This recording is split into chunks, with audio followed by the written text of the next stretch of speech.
Então, quarto ano, dando continuidade à nossa aula de hoje, vamos lá para o novo conteúdo, capítulo 5, diferentes culturas e muitas cidades. Para iniciar, leia o poema a seguir. Essa atividade, esse assunto está na página 98. Vamos lá, leia o poema a seguir. Toda criança do mundo, seja pobre, seja rica, seja grandona ou nanica, mulata, ruiva, amarela, seja bonitinha ou feia, de trança ou de touca de meia, use sapato ou chinela, seja branca, seja preta, de seda ou de camiseta, com diploma ou sem escola, triste, alegre ou boazinha, que goste de amarelinha ou goste de jogar bola. Mora em casa ou num barraco, coma na mão ou no prato, viva lá no fim do mundo, durma na cama ou no chão, toda criança do mundo mora no meu coração. Essa é um poema de Ruth Rocha. Toda criança do mundo mora no meu coração. Nem todas as crianças brasileiras vivem nas mesmas condições. Escolha um trecho do poema que mostre essas diferenças. Então, vejam, qual seria o trecho, do poema que mostra essas diferenças? Quando diz assim, olha, seja pobre, seja rica. Então, essas são diferenças, More em casa ou num barraco, coma na mão ou no prato, durma na cama ou no chão. Então, esses são trechos, que mostram as diferenças entre as crianças brasileiras, entre as condições, O poema fala que há crianças com diploma ou sem escola. Em sua opinião, por que há crianças que não podem frequentar a escola? Por que será, hein? Por que nem todas as crianças têm condições, de frequentar a escola, Crianças, muitas elas vivem em condições, precárias, onde suas famílias mal conseguem manter o seu sustento, não é verdade? Muitas não têm emprego, outras não têm saúde, condições de manter uma saúde adequada, ou vivem em áreas muito isoladas, Então, não tem condições de ir para a escola. Mas o correto é que todas as crianças estejam na escola, estejam estudando, não é verdade? Então, vamos lá, dar continuidade, vamos para a página 99. O encontro de culturas. Brincando de roda, pipa, boneca, videogame. As crianças do mundo todo têm brincadeiras parecidas, muitas delas passadas de geração em geração.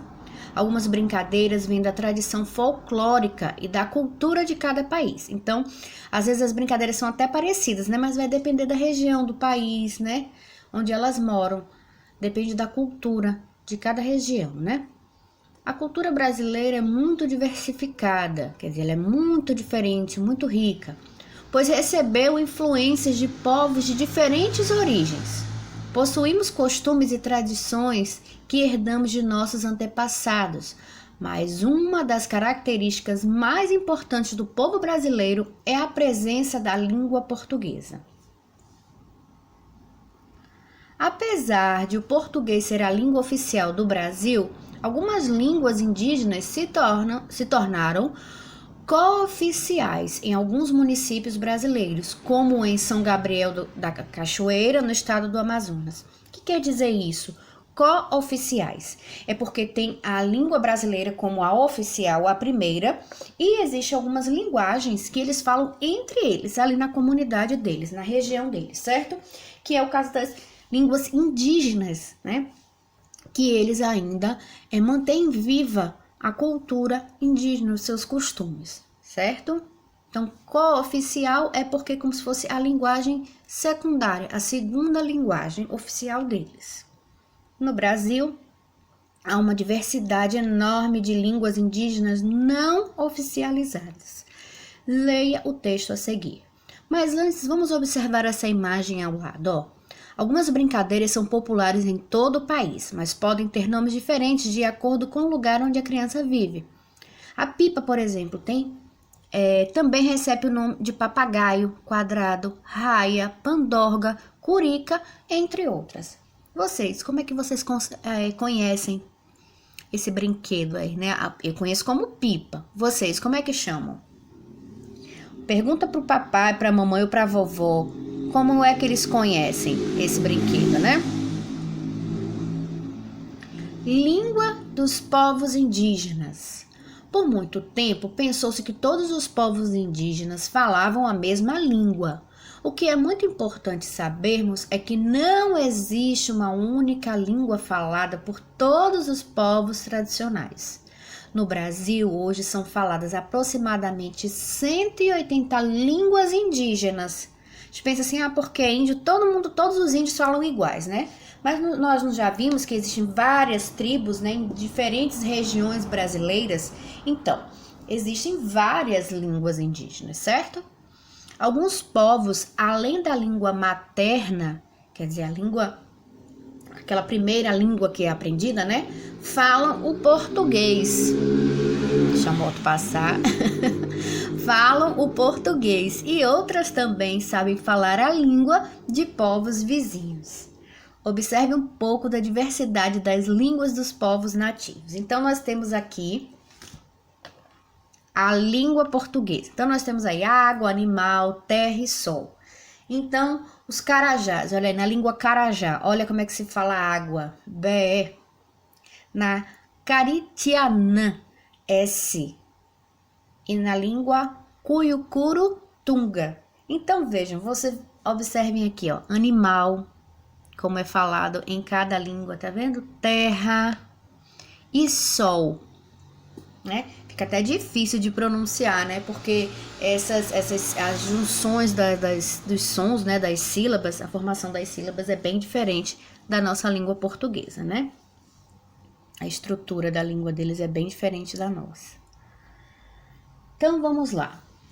Na página 99. Onde você mora é falada outra língua que não seja oficial? Qual? Bom, até onde a tia sabe, não, né? Eu não sei informar se nos remanescentes, né, ainda dos índios, que tem ali na região, né, de Olivença, por ali, se eles ainda falam a língua materna deles, né? Mas, por enquanto, né, a informação que a tia tem é o português oficial, certo? Nós não moramos, né, em regiões predominantemente indígenas, certo?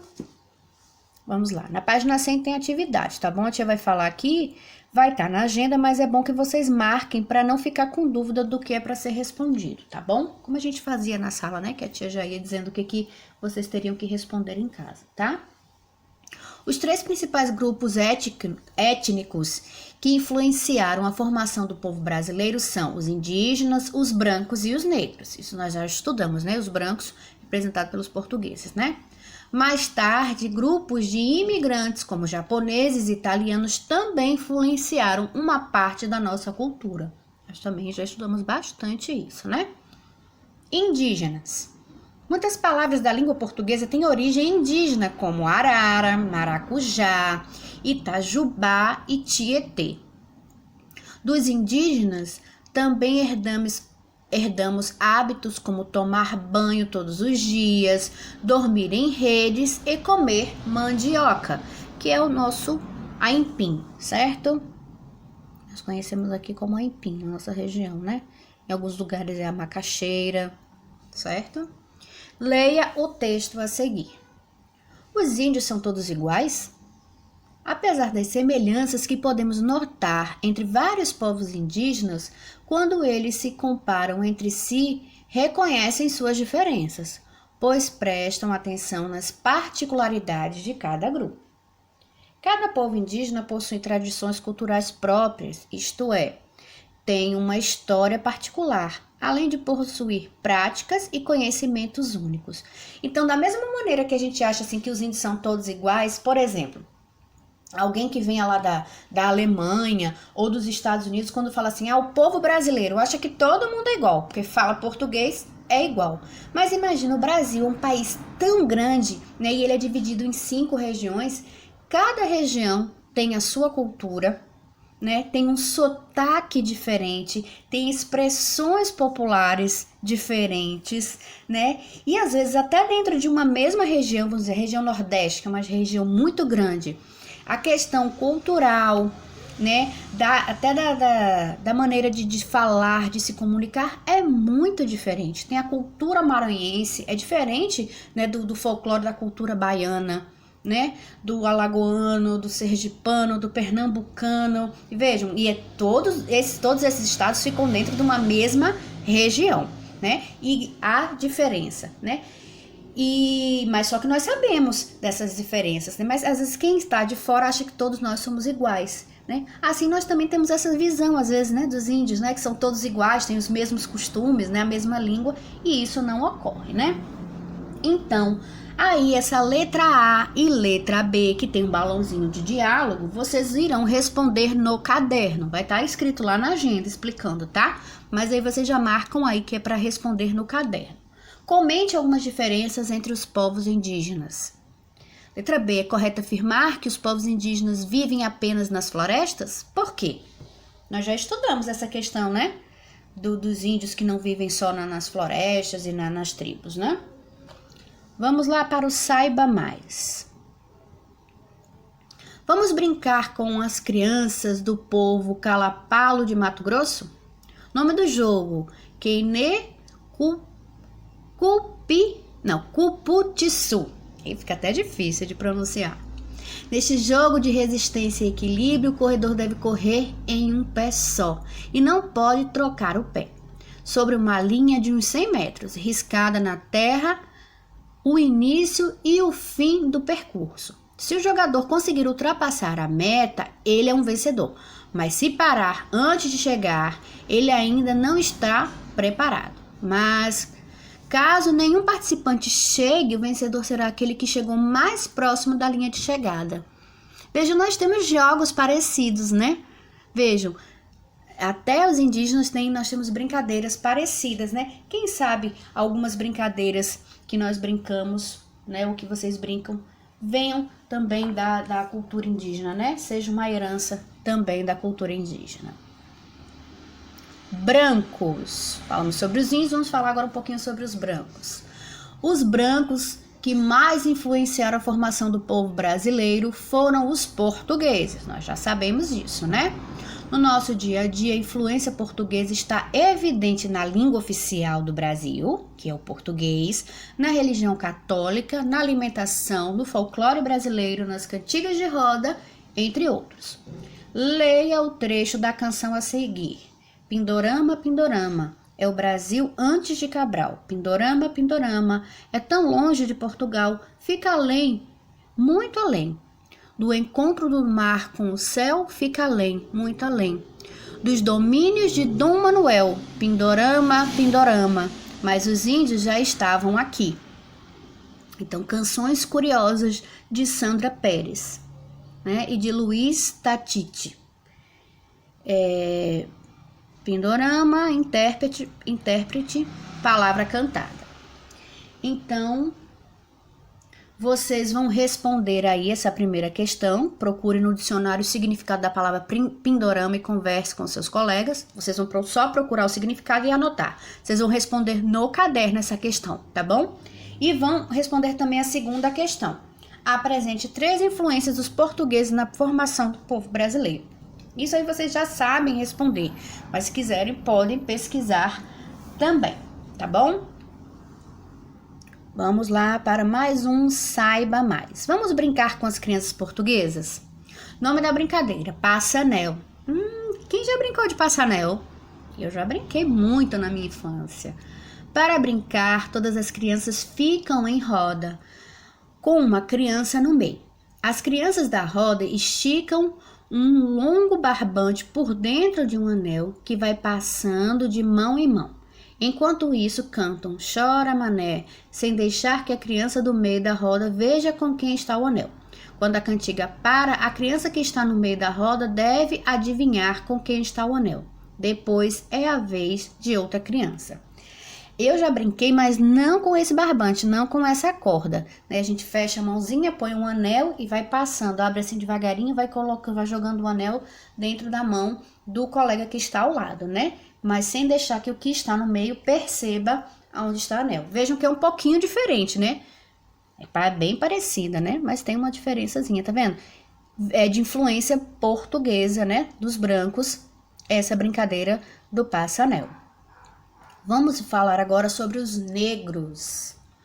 A partir do século XVI, cerca de 4 milhões de africanos de diferentes grupos étnicos foram escravizados e trazidos ao Brasil. Pessoas com diferentes línguas e tradições foram obrigadas a viver juntas e a trabalhar em condições subhumanas. Desde então, a desigualdade social entre brancos e negros continua a ser um grave problema. A população negra brasileira é a mais pobre e é a que tem menos acesso à educação, à cultura e ao lazer. Vejam, então nós temos aí ao lado um gráfico, né? Regiões metropolitanas e Distrito Federal, anos de estudo da população. E aí tem as informações, né? Falando. O gráfico ao lado mostra os anos de estudo da população em algumas regiões metropolitanas brasileiras, né? Por quanto tempo, né?